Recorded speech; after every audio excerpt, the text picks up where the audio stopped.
Осының бәрі мүшелдің кесірінен. Атаның айта беретін қарғысы рас екен ау. Жаудың ішіндегі бақсы кемпір қамшыны қарғап жіберіпті. Бір отбасында 4 адам мүшел жасқа кірсе, өмір бақи жол болмай өтсін депті. На всякий ала салдым. Креслік қоймадың ба? Орыстар ұқсап отырайық та шоқынып. Қомаш қанат, қайдағы крест қызықсыз сен. Қарғысты қайтаратын бір жол бар ма? Не істейміз? Қамшыны Тасбұлаққа туған жеріне қайтару керек. Атың Арман ба? Айзада танысқаныма қуаныштымын. Мопедім ақшасын қайтармай ешқайда кетпейсін, түсіндің ба? Мен де түсінш, папам білсе өлтірді. 2 күн уақыт берем. Әйтпесе бизнесіңмен қоштаса бер. Ақшадан басқа бір маңызды дүниелер бар бұл өмірде, біле бер. Не бар ақшадан басқа, не бар?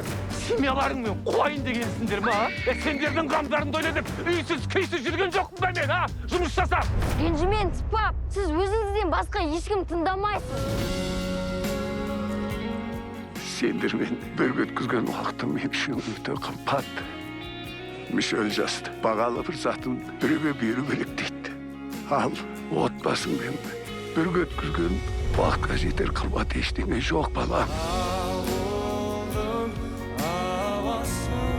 Аманшылық па, не істеп жатсың? Бажама баратырмын, бажама. Бажаң не, черепашка ниндзя ма не? Канализацияда тұратын?